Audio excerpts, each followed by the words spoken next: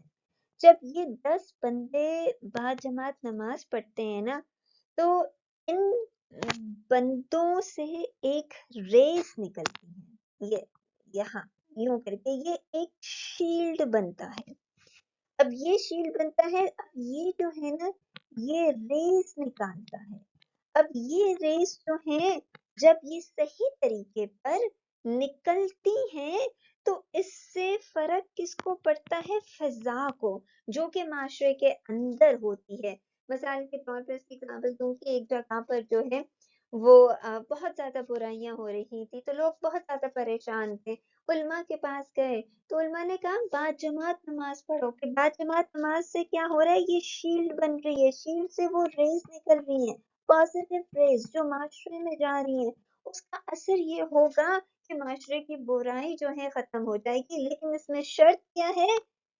قائم کرنا ہے۔ یعنی میں نے ایک کندھا دوسرے کے ساتھ ملا دیا، دوسرے نے تیسرے کے ساتھ ملا دیا، لیکن اگر نماز قائم نہیں ہوئی ہم صرف پڑھ رہے ہیں تو یہ شیلڈ جو ہے نا یہ بیچ میں جو ہے بروک ہو جائے گی، یہ شیلڈ جو ہے نا یہ اس طرح ہو جائے گی، اور پھر ہم باجماعت نماز پڑھیں گے کیونکہ شیلڈ مضبوط نہیں ہوگی، پازیٹیو ریز نہیں معاشرے تک پہنچے گی تو برائیاں نہیں ختم ہوں گی۔ تو صرف نماز نہیں پڑھنی ہے بلکہ اس کو قائم کرنا ہے، اکیلے پڑھ رہے ہیں تب بھی قائم کرنا ہے، مسجد میں جا کے پڑھ رہے ہیں تب بھی آپ نے قائم کرنا ہے، اور رکوع کرنے والوں کے ساتھ رکوع کرو، یعنی اچھے اعمال میں ان کا ساتھ دو، اور سب سے اچھی بات اور سب سے اچھا، سب سے بہترین چیز اچھے اعمالوں میں کیا ہے؟ نماز ہے۔ ابن عباس رضی اللہ عنہ کی تفسیر میں آتا ہے انہیں حکم دیا جاتا ہے کہ حضور صلی اللہ علیہ وآلہ وسلم کے ساتھ نمازیں پڑھو، آپ صلی اللہ علیہ وآلہ وسلم کو زکوٰۃ دیا کرو، اور امت محمدیہ کے ساتھ رکوع اور سجود میں شامل رہا کرو، ان کے ساتھ مل جاؤ، ان کی امت بن جاؤ، اطاعت کرو، اخلاص سے زکوٰۃ دیا کرتے رہو، تاکہ تمہارے اندر جو یہ کمزوری آ رہی ہے نا حق و باطل میں چھپانے کی، یہ چیز دور ہوگی۔ اب حق و باطل میں چھپانا کیا ہے؟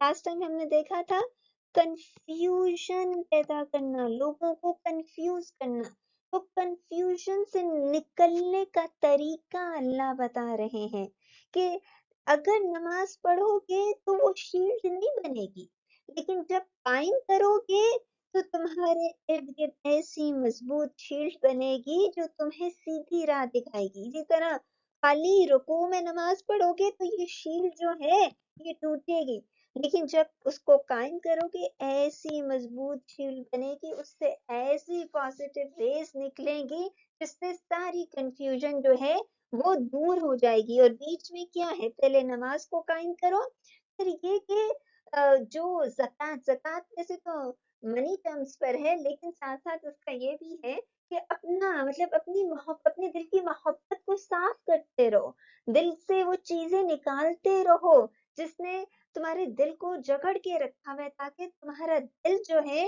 وہ اللہ کے لیے خالی ہو۔ جیسے مثال کے طور پہ یہ دل ہے نا، اب اس میں میٹھے کی محبت، باتوں کی محبت، ڈراموں کی محبت، اور جانے کتنی کتنی محبتیں یہاں پہ بیٹھی ہوئی ہیں، ٹھیک ہے؟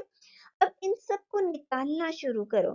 اب اتنی زیادہ چیزیں ہیں، اب اللہ اس میں کیسے انٹر ہو سکتے ہیں کیونکہ اس میں جگہ ہی نہیں ہے۔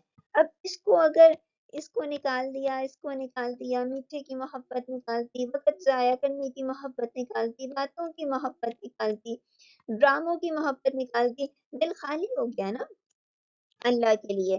اب اللہ سبحانہ تعالیٰ اس کے اندر انٹر ہو سکتے ہیں، اور اللہ سبحانہ تعالیٰ اب آپ کے دل میں رہ سکتے ہیں۔ تو زکوٰۃ جو ہم منی وائز دیتے ہیں اس کا مطلب بھی یہی ہوتا ہے کہ جو اتنے پرسنٹ ہم نے دی ہے اللہ باقی جتنی رہ گئی ہے ہمارے پاس، جتنے پیسے رہ گئے ہیں، وہ ان پیسوں میں برکت الہی، اور دل کی برکت الہی کیا ہے کہ اللہ اس کے اندر آ کے بیٹھ جائے۔ تو کنفیوژن سے نکلنے کا طریقہ کیا ہے؟